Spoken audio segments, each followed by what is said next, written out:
Mumi thought and thought. Hiding a white elephant was no easy task, and her mom surely wouldn't like the idea of Mumi helping Bao disobey the Maharaja.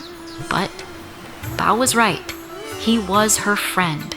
True, they had just met. But to Mumi, all the animals of the forest and the beach were her friends, and her mother had always taught her to help friends in need. Would you help Bao? Yes! Let's help Bao! Mumi and Bao explored every corner of the mangrove.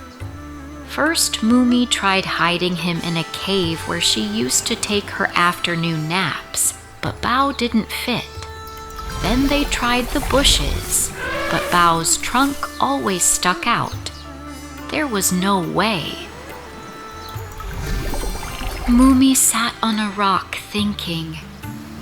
She couldn't take him to the village. She needed to find a place where nobody could find him.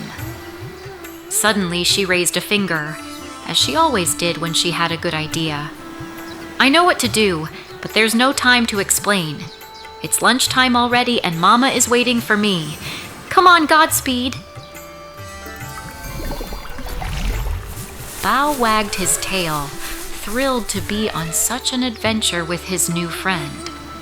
They quickly reached the beach and arrived to a distant place where you could walk into the sea over huge white boulders.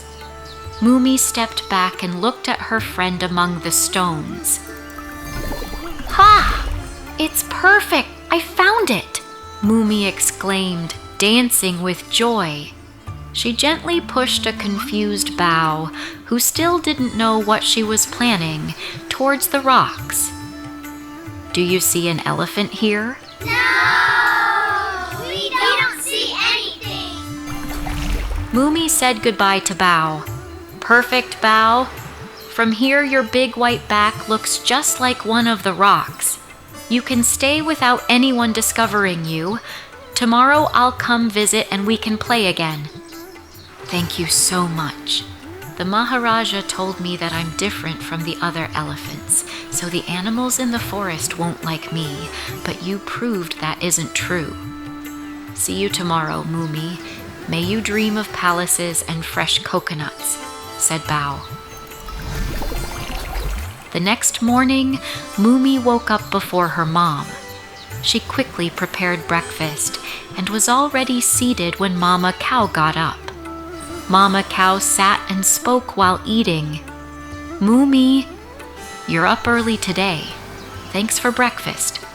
Let's meditate, and afterward you can do your homework. I can't. I'm in a hurry, said Mumi. My teacher asked me to count all the mangrove flowers and sort them by color. Bye, Mum. See you at lunchtime.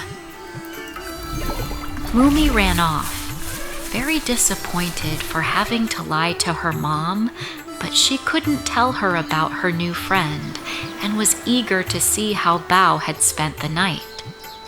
She reached the beach and found Bao swimming cheerfully in the sea, diving with his trunk above the surface.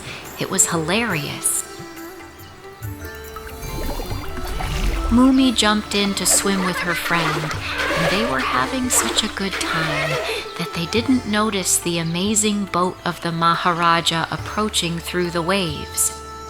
From his luxurious cushions, the Maharaja looked majestic and angry. Oh no, we're in so much trouble, said Bao, swimming toward the shore. The Maharaja was a bull as huge as Bao. Mumi looked up at him, frightened, but he didn't give her time to worry. He began to speak as he stepped off the boat, wearing an extravagant hat and a splendid lilac velvet robe. Good morning, little one. Good morning, Bao. Everyone at the palace was worried about you. I feared someone had harmed you, my precious white elephant.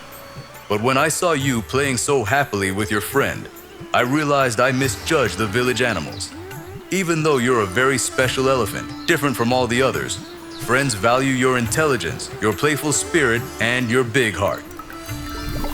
Bao asked, So, can I stay here and live at the beach? Ha ha! No, my little Bao. The palace is your home. We all love you there and have the duty to care for you. But from now on, you may come to play, explore, and make new friends every day. This boat will be ready to bring you home after your adventures. Bao and Mumi hugged and jumped of joy. Together with the Maharaja and his bull soldiers, they went to the village to talk with Mama Cow. After explaining all that had happened, they all enjoyed a splendid lunch with tender leaves, crunchy peanuts, and plenty of coconut water. Thread friends, see you again. Bye-bye.